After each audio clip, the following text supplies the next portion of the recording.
મહેસાણા કસ્બા ખાતે રોહિતનગર પાસે ગાય માતાને તીક્ષ્ણ હત્યાનો હુમલો કરેલ હતો, જેમાં બજરંગ સેના સવારે આખી ટીમ ત્યાં ઉમટી પડી, કારણ કે બજરંગ સેના ગાય માટે લધીર પણ અપમાન નહીં સહે, કારણ કે બજરંગ સેનાનો મુખ્ય ઉદ્દેશ જ છે કે ગાય માતા કે સન્માન में બજરંગ સેના मैदान में। અને ગુજરાત પ્રદેશના અધ્યક્ષ દિનબા હવેલીએ જણાવ્યું કે જેને પણ આ કૃત્ય કર્યું છે તેને પોલીસ પ્રશાસન જલ્દીથી જલ્દી પકડી લે, કારણ કે આવા અનેકો કૃત્યો ગાય માતા ઉપર મહેસાણામાં થાય છે।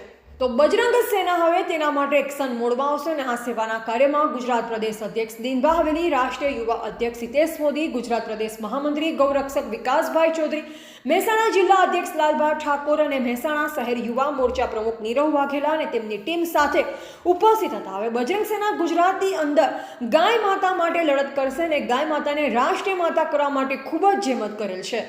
રિપોર્ટર ભાવેશ ઠાકોર, થરાદ। आज बपोरे सवारे 9 वाग्या મળે ગાયને વાગેલું હ। અમે જગ્યા પર પહોંચી ગયા એટલે ગાયને કોઈને ઘા મારેલા હું। આવાના બનાવ મહેસાણામાં રોજ બને જ છે ન બનતા રહે જ છે। આના આગળ પણ કસ્બા રોડ ઉપર આવું બન્યું જ હતું। એ દિવસે અમારી બજરંગ સેના મેદાનમાં ઉતરીને એનો ન્યાય હોજે 24 કલાકમાં લાવી દીધો હતો। આ ફેરથી બનાવ બન્યો। હવે આવો કોઈ બનાવ બજરંગ સેના ચલાવી દેશે નહીં।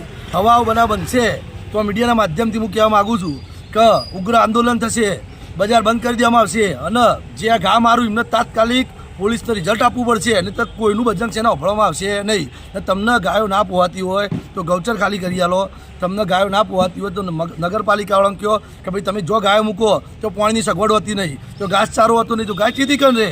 તમારે કેવું કે ભાઈ ગાય તમે ચાલો નગરપાલિકા મૂક્યા હોય કે ડબ્બા મૂક્યા હોય, પણ ત્યાં કોઈ સગવડ તો હોવી જોઈએ ને। આ બધાનું બજરંગ સેના ધ્યાન રાખે જ છે ને બધું અમને ખબર જ છે। અમારા બજરંગ સેનાને કોઈ એવું પગલું ના લેવું પડે કે બધાને તકલીફ પડે એવું વિચારીને આનું રિઝલ્ટ લાવી દેજો, નહીં તો બજરંગ સેના ઉગ્રમાં ઉગ્ર આંદોલન કરશે। જય ગૌ માતા, જય શ્રી રામ।